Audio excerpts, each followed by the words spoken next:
I never thought I'd be sharing a story like this, but here I am. My name is Andrew, 28M, and I recently discovered that my fiancée, Sarah, 27F, has been having an affair with my best friend, Mike, 29M. We were supposed to get married next month, but now everything has fallen apart. Sarah and I met during our sophomore year of college. We were both taking a literature class, and I remember being captivated by her intelligence and passion during discussions. One day, we got paired up for a group project, and that's when I really got to know her. We spent hours in the library, working on our assignment, but also talking about our lives, dreams, and favorite books. I learned that Sarah came from a small town in the Midwest. She was the first in her family to go to college and had big dreams of becoming a journalist. I admired her drive and determination. As for me, I shared my passion for technology and my goal of working in the tech industry. After a few weeks of working together, I finally gathered the courage to ask her out. We went to a small coffee shop near campus, and I still remember how nervous I was. But as soon as we started talking, all the nerves melted away. We connected on so many levels: our love for travel, our similar sense of humor, and our shared values. From that first date, we were inseparable. We studied together, explored the city, and supported each other through the stresses of college life. When we graduated, we decided to move to the city together to pursue our careers. I landed a job at a promising tech startup, while Sarah secured an entry-level position at a local newspaper. The transition to city life wasn't easy. We were both working long hours, trying to prove ourselves in our new jobs. Money was tight, and we lived in a tiny studio apartment. But we faced these challenges together, and it only made our relationship stronger. Mike has been my best friend since high school. We met on the first day of freshman year when we were assigned as lab partners in biology class. We bonded over our shared love of basketball and video games. Throughout high school, we were inseparable. We played on the same basketball team, stayed up late playing video games, and helped each other through the ups and downs of teenage life. When it came time for college, Mike and I ended up at different schools. I went to State University, while Mike got a scholarship to play basketball at a smaller college. Despite the distance, we remained close, calling each other regularly and meeting up during breaks. After college, Mike moved to the city a year before Sarah and I did.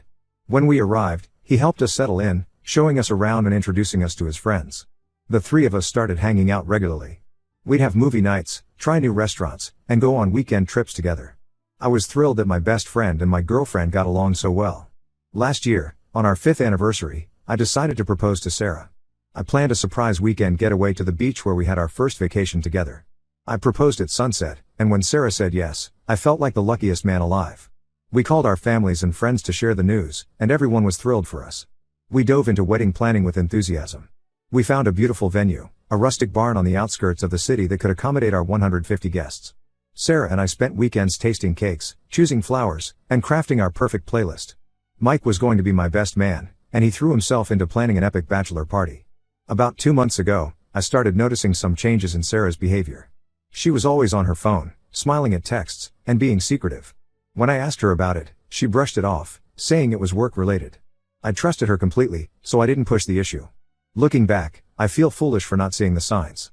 Last week, I came home early from work, hoping to surprise Sarah with dinner. As I walked into our apartment, I heard voices coming from our bedroom. I quietly approached and pushed the door open. There, I saw Sarah and Mike in bed together. They didn't notice me at first, but when they did, the room fell silent. I felt like the world had stopped spinning. My fiancée and my best friend, the two people I trusted most in the world, had betrayed me in the worst possible way. I couldn't speak, couldn't move. I just turned around and walked out of the apartment. For the next few days, I stayed at a hotel. Sarah kept calling and texting, begging me to talk to her. Mike did the same. I ignored them both. I needed time to process what had happened and figure out what to do next. Yesterday, I finally agreed to meet Sarah at a neutral location, a coffee shop near our apartment. She arrived looking disheveled and upset. As soon as she sat down, she started crying and apologizing profusely. She told me that the affair had been going on for 3 months and that she felt terrible about it. According to Sarah, it started innocently. She and Mike had been working late on a project together. Mike had recently started working at the same newspaper as Sarah, and one night, they ended up kissing. Things escalated from there. She swore that she still loved me and that the affair was a huge mistake. I listened to her explanation, but I felt nothing but anger and betrayal. I told her that our relationship was over and that I wanted her out of our apartment by the end of the week. She begged me to reconsider, saying we could work through this, but I stood firm. I couldn't imagine ever trusting her again. After leaving the coffee shop, I called our wedding venue and canceled everything. It was painful, but I knew it had to be done. I also reached out to our friends and family to let them know the wedding was off. I didn't go into details, but word spread quickly. Now, I'm left picking up the pieces of my life. I've lost my fiancée and my best friend in one fell swoop.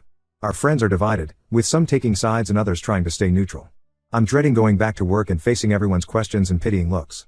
I know I made the right decision in ending things with Sarah, but it doesn't make the pain any easier to bear. I'm not sure how to move forward from here. The future I had planned is gone, and I feel lost. Has anyone else been through something similar? How did you cope? Any advice on how to rebuild my life after such a betrayal would be appreciated.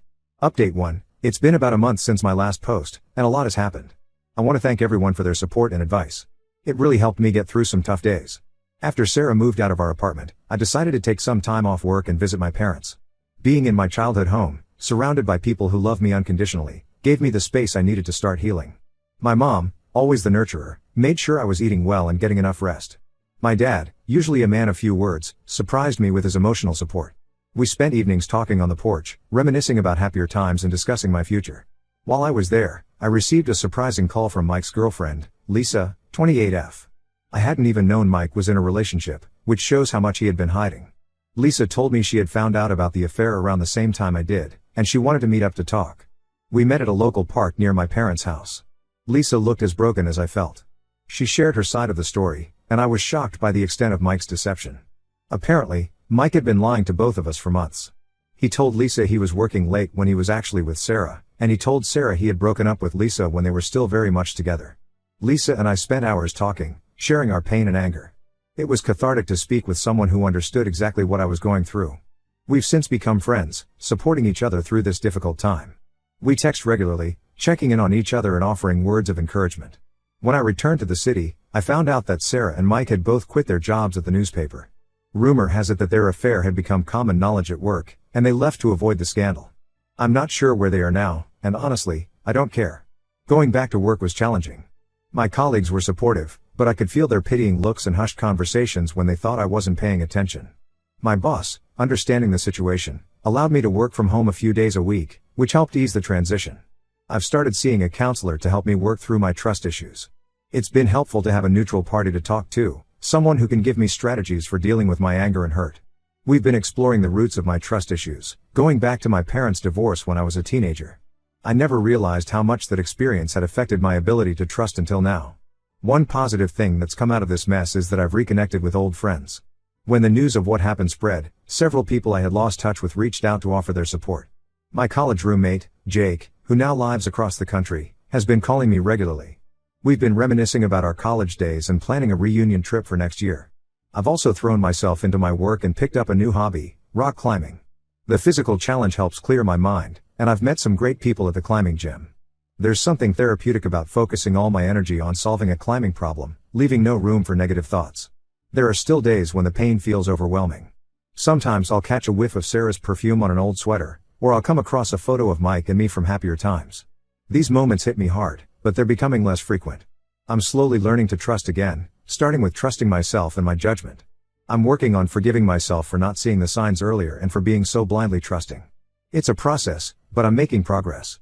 I'm not ready to date yet, but I'm no longer feeling hopeless about my future. I know it will take time, but I'm confident that I'll be able to open my heart again someday. For now, I'm focusing on healing and rebuilding my life on my own terms. Thank you all again for your support. It means more than you know. I'll keep you updated on my journey. Update 2. It's been 6 months since my world turned upside down, and I wanted to give you all another update. Life has a funny way of surprising you when you least expect it. About 2 months ago, I ran into Sarah at a local grocery store. It was awkward, to say the least. She looked terrible, tired and stressed. After some hesitation, we decided to grab a coffee and talk. We went to a small cafe nearby, one we had never been to together during our relationship. Sarah told me that her relationship with Mike had imploded spectacularly. Apparently, they had moved in together after leaving their jobs, thinking they could start a new life. But without the excitement of sneaking around, they quickly realized they had nothing in common. They fought constantly about everything from household chores to future plans. To make matters worse, Sarah found out she was pregnant. When she told Mike, he panicked and left her. She's now living with her parents, trying to figure out her next steps. Sarah's parents, who had always been kind to me, were understandably disappointed in their daughter's choices but were supporting her through this difficult time. I listened to her story with a mix of emotions.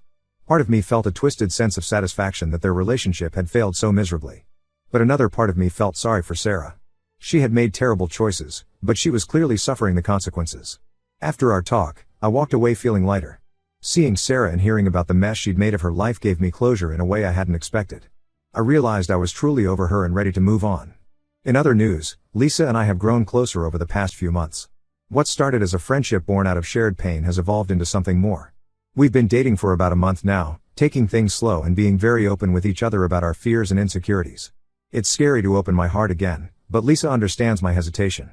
We're both working on rebuilding our ability to trust, and it's nice to have someone who gets it. We've established clear boundaries and communication rules, determined not to repeat past mistakes.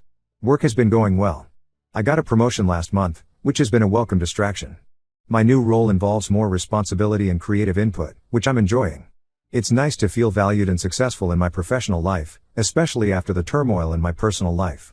I'm also still climbing and have even started competing in local tournaments. The climbing community has become like a second family to me.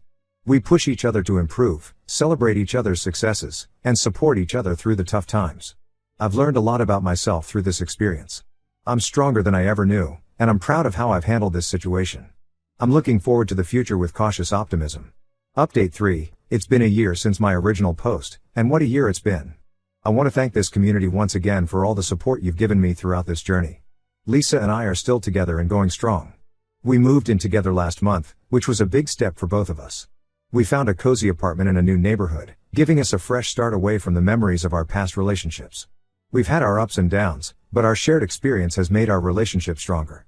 We communicate openly and honestly, never taking each other for granted.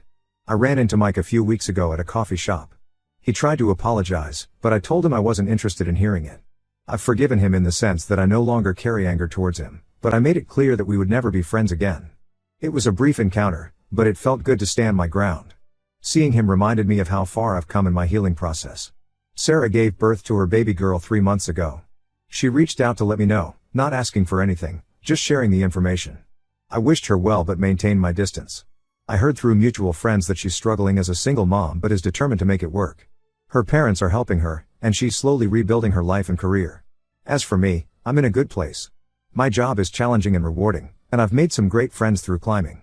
Lisa and I are talking about taking a trip to Europe next year, something I've always wanted to do. We're excited about planning this adventure together, creating new memories and experiences. My relationship with my family has grown stronger through this ordeal. I visit my parents more often now, appreciating their love and support in a way I hadn't before. My sister, who lives abroad, has been a constant source of support through video calls and messages. Looking back, I can hardly believe how much has changed in a year.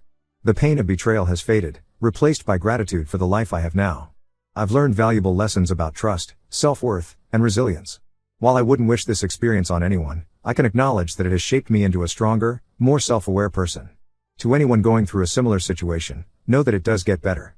It takes time and effort, but you can come out stronger on the other side. Trust yourself, surround yourself with good people, and don't be afraid to start over. Thank you all for being part of my journey. Your support has meant the world to me. I may not post updates as frequently now, but I'll always be grateful for this community and the role you played in my healing process.